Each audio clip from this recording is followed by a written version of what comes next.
There's something very wrong in that we run the world on the notion that it's okay to treat some people way better than average for things they had nothing to do with, and other people way worse than average for things they had nothing to do with, and then slather on nonsense about this being a just world afterward. And what getting rid of a notion of free will is about is saying, actually, that stuff you had no control over. Ooh, I had So no it's idea not just it's not biology. just an academic point, is what you're Right. saying, to be Not in the debated slightest. in journals. It has very real consequences. Have the sciences proven we have no control over our lives? Is that even something they could prove?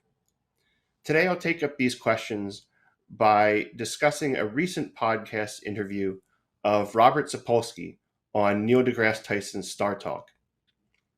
Sapolsky, a neuroscientist, is the author of the recent book Determined, The Science of Life Without Free Will. So, first, what's the issue? What is it? Free will versus what? On the one hand, advocates of free will claim that when we make choices, it's the choice that determines what happens next. It's the choice that determines what actions we take. Had we chosen differently, a different future would have occurred. Sapolsky is an advocate of determinism, as the title of his book suggests. And our first clip to discuss is Tyson and Sapolsky laying out how they understand determinism in relation to human behavior. Let's take a look at the first clip. If every action has a preceding action to it, you just take that all the way back till it's no longer in your consciousness, right? And then something set those series of synaptic trips in sequence, and then you end up saying something or doing something. So the physicists cause and effect argument. How does what you say dovetail with that, or are you saying something slightly different philosophically? Actually, very similar. And behavioral sciences, biology, whatever, made this major discovery recently, by which I mean somewhere in the last couple of centuries, which is something happened because of what came just before that. And that happened because of what just, and that whole deal. I freak out when we've gotten anywhere near the Big Bang because I understand zero about that. But at the very least, and how do you turn out to evolve into the sort of species you are? Yeah, you look at everything and it had a deterministic root. So this is a great description of the stakes of the debate. So on the one hand, the free will advocate is saying that we're the authors of our own futures, we're the authors of our own person and character and choice and decisions. Sapolsky's conception here is a model of human behavior as a mechanical system, like gears in a clock. One turn of one gear necessarily produces the turn of another gear of just a certain amount. Given how things are now, there's only one possible future for the clock. And to Sapolsky and also Tyson, given how things are now, and given your background in the past, there's only one possible choice you could make. They're saying we're like clocks in this respect, but of course, clocks don't think they are or not clocks. And the difference here is that human beings have a perspective on the causality of their behavior. So those are the kind of two sides of the debate. There's the free will side, there's the deterministic or the determinist side. And they also have a pretty good understanding of what the stakes are in the debate, in the sense of what matters. There's something very wrong in that we run the world on the notion that it's okay to treat some people way better than average for things they had nothing to do with, and other people way worse than average for things they had nothing to do with, and then slather on nonsense about this being a just world afterward. And what getting rid of a notion of free will is about is saying, actually, that stuff you had no control over. Ooh, I had no idea biology. It's not just an academic point, is what you're Right. saying, to be Not in debated the slightest. in journals. It has very real consequences in our social cultural fabric. I agree with them in this respect. You wouldn't blame a rock for rolling downhill, nor would you praise it. It's just an incoherence. The rock has no choice, you wouldn't blame a clock for ticking or not ticking. It's not up to the clock whether or not that happens. And Sapolsky is entirely correct. If there's no free will, then the world is neither just nor unjust. That's not a coherent conception, because no one should or shouldn't do anything. They just kind of do what they do as a matter of physics. Now, one of the ways this is sometimes put is that the deterministic picture of human behavior is incompatible with responsibility, particularly moral responsibility. You're not responsible. That is, you don't get credit for doing something. Our conception of responsibility, of deserving or not deserving something, is tied up with our view, or a common sense view, that, yeah, they did one thing, but they could have done something else. He robbed the bank, but he could not have. He built a wonderful startup company. He could have done something else. He could have been a beggar. He could have gone to law school, whatever. But if Sapolsky is right, if the determinist view is right, there's no sense in which anybody could have done anything other than they did. They go on a little bit after the clip to talk about some social and political implications of the free will versus determinism debate. You get some kind of reward or dessert because you're responsible for what you've done. If you make more money, say, you've earned it, in the sense of you did something of your own choice that brought about some desirable effect. Again, if there's no choice, highly productive people aren't any different than clocks or than rocks, and poorly productive or unproductive or negatively productive people, they're not responsible for that either. So what sense does it make to dole out rewards when or penalties when no one's the cause of anything they do? How do we decide who's right? What exactly are we saying is free or is determined? Really, what we're talking about is this sort of experience, or this internal experience of having chosen.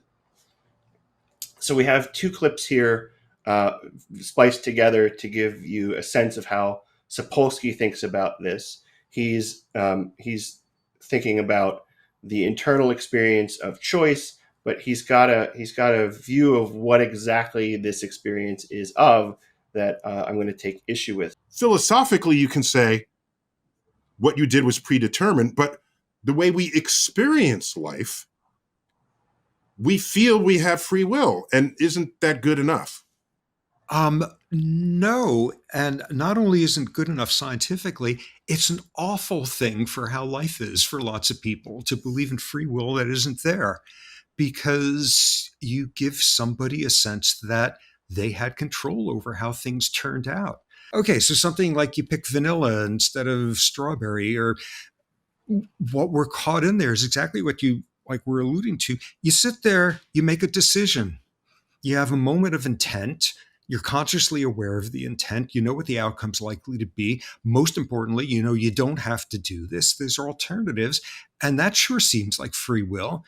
And that has nothing to do with free will. Okay. Because the only thing to ask at that point is, so how do you turn out to be the sort of person who would want vanilla over strawberry at that You know point? what I'm going to do, Robert? Next time I'm in an ice cream shop, I'm going to say, let me see, do I want vanilla? No, I want strawberry. Then, right when they're ready to scoop it, I walk out and say, I don't want any ice cream at all. And that'll totally confound your entire theory. No, not at all. Because how do you wind up being the sort of person saying, screw that with trying to say this is how I'm going to show them or whatever. I'm going to show you. Notice that to them, it's like atomistic choices. You have a moment of intent, Sapolsky says. You decide between two alternatives. This is a kind of understanding of free will as like the moment of choice is what's supposed to be free, or what feels like it's free. So is that the right way to think about the experience of choice? And I don't think it is. He doesn't take seriously the experience of mental control that we have. I think choices are important to thinking about, for like atomistic choices, chocolate or vanilla. That's not irrelevant. But what's really central is the experience or the observation of our own power to control our minds. We exert far more control over than just the choice, chocolate or vanilla. For example, we can control entire chains of deliberation. Well, maybe you're choosing sugar-free vanilla versus sugary chocolate, but you're choosing that in the context of having thought about, should I go on a diet? That's a whole process of deliberation. You weigh the pros and cons. You consult with maybe a doctor. You think about what goals you might have in deciding to go on a diet. We control aspects of that whole process of deliberation, like the duration of it. We can control what questions we ask ourselves. Should I go to the doctor and ask their opinion? Or nah, they don't know what they're talking about. Maybe that's how you think of it. When to stop thinking about it. We have control over that as well. And when to start thinking about the question. So in Ayn Rand's theory of free will, what we fundamentally have control over is whether we're engaged in a process of thought to begin with, whether we exert the effort to know reality or not.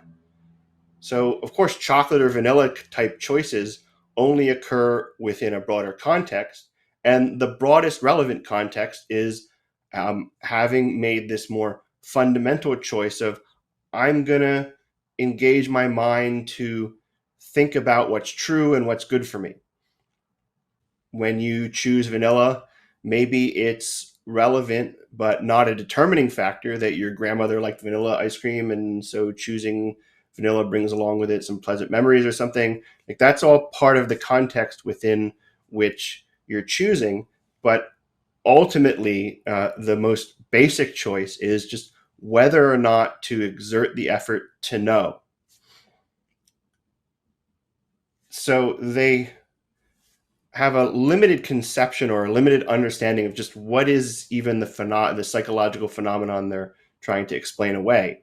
The second issue that comes up in this clip that really kind of gets to the basics of this is just what counts as evidence for the existence of free will one way or the other.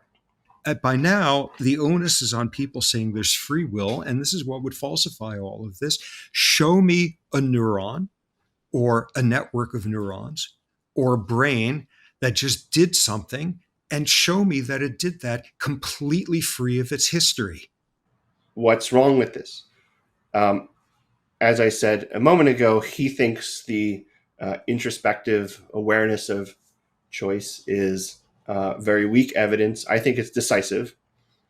The issue is really what to make of introspective evidence. And my basic reply is that no scientific finding can show that we don't have free will, because the existence, the reality of free will, is a presupposition of the sciences. So I'm saying that in this case, introspection of free will sets the context for our interpretation of science's findings. Neuroscience needs to accommodate choice. Physics needs to accommodate non-deterministic causes. So how do I defend that view? Well, before I do so directly, I want to take a look at one final clip from their podcast. If I tell you that I don't agree with you, that we all have free will, then I'm not in control of the fact that I am telling you we all have free will. It's predetermined that I think that everyone who thinks we have free will, that we have free will. That's predetermined. There's nothing we can do about it. Yeah, until you get educated. Until somebody Is that a do loop that you can't get out of? Like somewhere along the way, you figured out the kid sitting next to you having trouble learning to read. There's this thing called dyslexia, and you changed. you changed as a result, and like your brain changed when you look at somebody who has like a lot of spelling errors or whatever in their writing, and like they mentioned somewhere, yeah, I got a learning difference, whatever. A part of your brain that would have had some aversive responses and told another part of your brain that has something to do with judgment doesn't activate anymore That's a social because you learn enlightenment. that. Okay. And social enlightenment turns out to be neurobiology, and neurobiology turns out to be different social behavior. It's completely intertwined. Like, thank Okay. God we So you can change. cure people who think there is free will.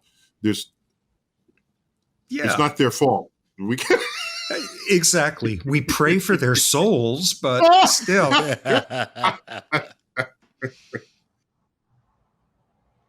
So Tyson's raising a really great objection. Unfortunately, he doesn't really see how to press it, and Sapolsky doesn't appreciate how deep the objection cuts. So the entire interview, the entire conversation around determinism that they're having suffers from a basic incoherence. Sapolsky's telling us what we should do given that there's no free will. They're asking, how should society change? How should we judge each other? When should we assign praise or blame? Those kind of questions don't make any sense on deterministic premises. No one can do anything about it because no one's really in control of themselves. So this contradiction arises whenever determinists say anything about what we should do. A rock neither should nor shouldn't roll down a hill. A clock neither should nor shouldn't tick. The idea of should is tied up with our concept of could have done otherwise. You had a choice. You had power over your actions. Sapolsky gets this when he's talking about other people's responsibility or judging other people. They don't have responsibility.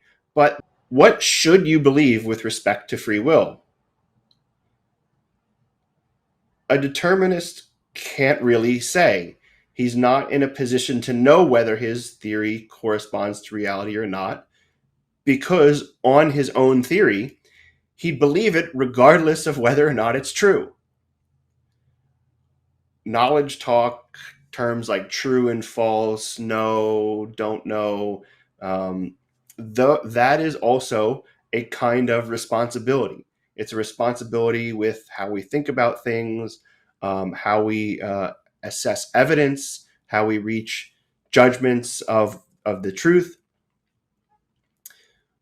When he says a certain observation will confirm or disconfirm his theory, why adopt that as a rule? Why care about tests? Why think a test would or wouldn't prove anything? Well, because our minds aren't automatically connected to reality, we have to do certain things to get them in contact with reality. And we could do other things that don't get us in contact with reality. Instead of looking for evidence, we could concoct fantasies. How do you know your theory is true? Well, on a deterministic view like Sapolsky's, he can't say. Because again, according to his own theory, he'd believe it even if it were false. Now, if you adopt a theory of free will like Ayn Rand's, the answer to that question is, well, I've chosen to take the actions necessary to keep my mind in contact with reality, and I've chosen to accept the results of those actions. That's how I know my view is true. If I took those actions and they told me my view was false, I would have accepted that it's false. If I didn't perform those actions, I would have accepted some other option. My mind is in contact with reality because I chose to keep it that way. So if that's right, free will is a fact at the foundation of all knowledge, including scientific knowledge. A real scientific approach to free will would start from that fact, that is, start from the fact of free will. It wouldn't treat it as a hypothesis in need of testing. And it would recognize that any scientific theory which called into question one of the very foundations of science would result in a contradiction. So that's what I wanted to say in response to Tyson and Sapolsky's conversation. Of course, there's a lot more to say on the topic of free will. If you're interested in hearing more about objectivism's view of free will, the Ayn Rand Institute has many essays and podcasts and lectures on the topic. If you go to newideal.aynrand.org and search for free will, you'll find many of them. If you enjoyed this video, please subscribe to our channel on YouTube and click the bell to get notifications for when we go live or post new recordings. Please like, comment, and share this episode to help us attract new viewers. If you have any questions on free will or on any more broadly philosophical topic, please send them to experts@aynrand.org. If you want to make a suggestion about future topics for an episode like this or for our regular weekly podcasts, you can send those suggestions to newideal@aynrand.org. We do read all of your emails and we reply to many.